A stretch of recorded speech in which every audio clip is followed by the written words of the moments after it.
পরিশেষে একটি কথা, পবিত্র রমজানে আপনি কল্পনা করুন যে আপনি চোখ বন্ধ করে আছেন আর অনেকগুলো স্বর্ণ খচিত পাতা আপনার মাথার উপর দিয়ে উড়ে যাচ্ছে।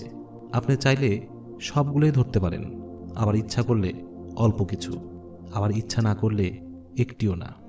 এবার চোখ খুলুন। এই স্বর্ণ খচিত পাতাগুলোকে মনে করুন এক একটি সুযোগ, মানে ইবাদতের সুযোগ। আর এই সুযোগগুলো আপনি বেশি বেশি পাবেন রমজান মাসে। এখন আপনার ইচ্ছা, চাইলে সব স্বর্ণখচিত পাতাগুলো আপনি নিতে পারেন, চাইলে কিছু নিতে পারেন, আর না চাইলে একটিও না। হজরত মুহাম্মদ সাল্লাল্লাহু আলাইহি সাল্লাম বলেছেন, যে ব্যক্তি রমজান পেল অথচ তার গুনাহকে মাফ করতে পারল না, তার মতো হতভাগা আর কেউ নেই। এসব ব্যক্তিদের তিনি অভিসম্পাত করেছেন। মানুষ রমজানকে ঘিরে কত পরিকল্পনা করে, কিন্তু যখন ডাক আসে তখন সঙ্গে সঙ্গে সেই ডাকে সাড়া দিতে হয়। একবার ভাবুন তো, আপনি কি বেঁচে থাকবেন আগত রমজান পর্যন্ত? এর কোনোই নিশ্চয়তা নেই। সুপ্রিয় দিনী ভাই বোনেরা, রমজানের ঈদের শপিংগুলো আগেই করে ফেলুন। বাজার হচ্ছে আল্লাহ তাআলার কাছে সবচেয়ে অপছন্দের জায়গা। আমরা রমজানে সেখান থেকে কেন সময় নষ্ট করব? কত বড় ক্ষতি হচ্ছে আমাদের, একবার ভেবে দেখুন তো। রমজান হলো সংযমের মাস, অথচ হিসেব করে দেখুন অন্য মাস থেকে রমজানে আমাদের বেশি খাওয়া হয়। সংযমটা আসলে কোথায় করছি আমরা? একটু সময় না খেয়ে থেকে তো পরে সেটা পুষিয়ে নিচ্ছি ভালো করে। সংযম তো হবে চোখের, কানের, জিহ্বার, অন্তরের, দুই পায়ের মাঝের অংশের। অথচ আমরা মাগরিবের পরেই ফিরে যাই অন্ধকারে, ইচ্ছে মতো খাওয়া দাওয়া, রমজান উপলক্ষে বিশেষ অনুষ্ঠান দেখা, জামা কাপড়ের নতুন নতুন কালেকশনের সন্ধান করা, আরও কত কি। আপনি জানেন, সামান্য কয়টা খেজুর একটা মানুষের জন্য যথেষ্ট কাজকর্ম করতে, ইবাদত বন্দেগী করতে।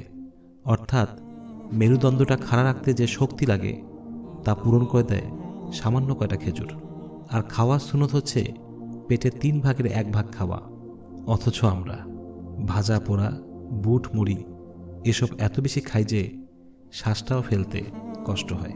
বিষয়টা খুবই দুঃখজনক। শুধু নিজে না, পরিবারের সবাইকে অভ্যাস করাতে ও বোঝাতে হবে রমজানে খাওয়া খুব কম খেতে হবে। রোজা অবস্থায় রান্নাঘরে কাজ করা খুবই কষ্টের, যে কোনো একটি আইটেম হলেই হয়। ইফতার করাটা মূল উদ্দেশ্য, খাবার না। এবার আসা যাক ইবাদত বন্দেগী প্রসঙ্গে। সাহাবী হযরত আবু হুরায়রা রাদিয়াল্লাহু আনহু থেকে বর্ণিত, তিনি বলেন, রাসূলুল্লাহ সাল্লাল্লাহু আলাইহি সাল্লাম বলেছেন, আল্লাহ সুবহানাহু ওয়া তাআলা বলেছেন, আমার বান্দা কোনো পুণ্যের মাধ্যমে আমার নৈকট্য লাভ করতে পারবে না ফরজ ব্যতীত। আর ফরজের পর সে সর্বদা নফল আদায় করলে আমার অধিক নৈকট্য অর্জন, আমি তার পা হয়ে যাই যা দিয়ে সে চলাফেরা করে।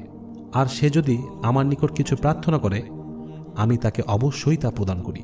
আর যদি সে আমার নিকট আশ্রয় প্রার্থনা করে আমি তাকে অবশ্যই আশ্রয় প্রদান করি। হাদিসটি সহিহ বুখারীতে এসেছে, হাদিস নাম্বার 6502। নফল ইবাদতের মাধ্যমে বান্দা আল্লাহ তাআলার খুব কাছে চলে যায়। যেখানে মানুষ ফরজ আদায়ে অলসতা করে, সেখানে কিছু মানুষ ফরজ ওয়াজিব শেষ করে নফলে মনোযোগী হয়, রাত জেগে রুকু সেজদা করে, কোরআন কারীম তেলাওয়াত করে। তারাই তো আল্লাহ তাআলার নিকট প্রিয়। রমজান হচ্ছে নফল ইবাদতের অন্য রকম একটা মাস। এ মাসে আমাদের উচিত সমস্ত কাজ ফেলে ঘুম কমিয়ে দিনরাত শুধু ইবাদত বন্দেগী করা, কোরআন খতম দেওয়া, নামাজ আদায় করা, দান সদকা করা ও গরিবকে খাওয়ানো ইত্যাদি। 5 ওয়াক্ত নামাজ সময় মতো আদায়ের পাশাপাশি সুন্নতগুলো ফজরের আগে 2, জোহরের আগে 4 ও পরে 2, মাগরিবের পরে 2 ও এশার পর 2 রাকাত আদায় করব। তারাবি ও তাহাজ্জুদ পড়ব।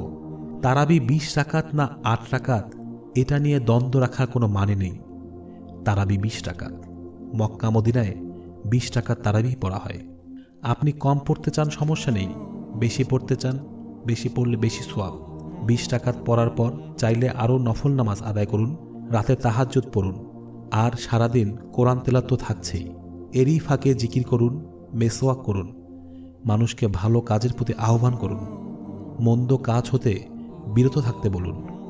দিনই কাজ চালু রাখুন।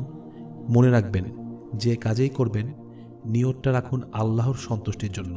পরিশেষে একটি কথা, পবিত্র রমজানে বিতর্ক পরিহার করুন, গল্প গুজব